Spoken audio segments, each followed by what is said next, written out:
So, habang bata ka, try to just enjoy it. May mga bagay talaga na hindi mo rin may explore kapag may jowa ka na.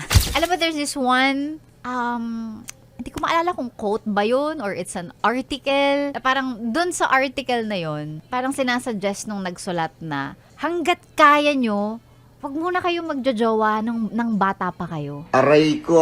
Kasi, parang yung early years mo, no? Yan, mga teens, di ba? Early 20s. Ito yung taon na ini-explore mo yung sarili mo. Kinikilala mo yung sarili mo.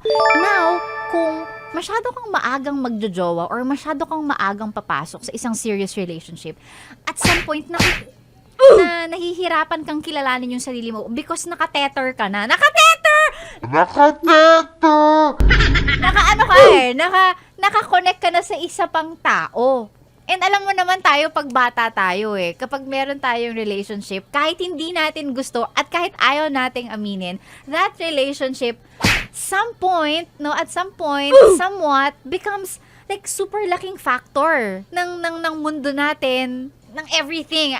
Ang hirap i-explain eh, pero parang ganun yung point. So parang sinasuggest nung author na, huwag muna, hanggat kaya mo, kung bata ka pa naman, relationships can always wait.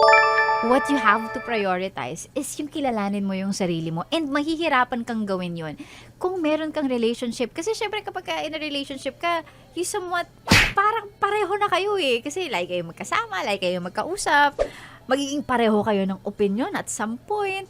Yung ganon. So, mahihirapan ka dun sa part ng self-discovery. So, habang bata ka, try to just enjoy it. Yung process ng pagkilala mo sa sarili mo. Ako, kung tatanungin niyo ako, medyo late ako eh. Nagkaroon na ako ng jowa, mga 21, 22 years old na ako. Maaga yon.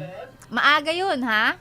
Hindi, pero kung iisipin mo, hindi, sakto lang yun. Compare dun sa usual kasi minsan, nasa college ka pa lang, may jowa ka na, diba? Nakatulong siguro kasi nasa masscom ako.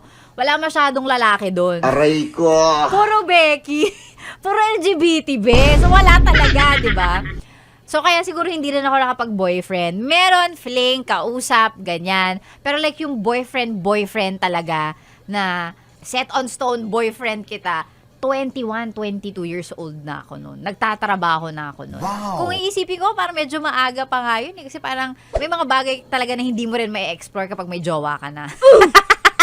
So, again, hindi ko alam kung tama siya. But, thinking about it, parang oo nga, no? Hanggat kaya mo, wag ka muna magjowa. Aray ko! Diba? You explore and discover who you are. Wow! Kasi kapag may jowa ka, at some point, magkagaya mo kung sino siya, makukuha mo yung siya. Magito ha! Sinasabi ko na nga ba eh. Solid yes friend ka talaga. Dahil nandito ka na rin lang, sige na, mag-like at mag-comment ka na. Mag-subscribe ka na rin at i-click ang notification bell. Para mapasali ka sa mga kalokohan namin. Bawal na bawal mag-no dito ha kasi yes to yes!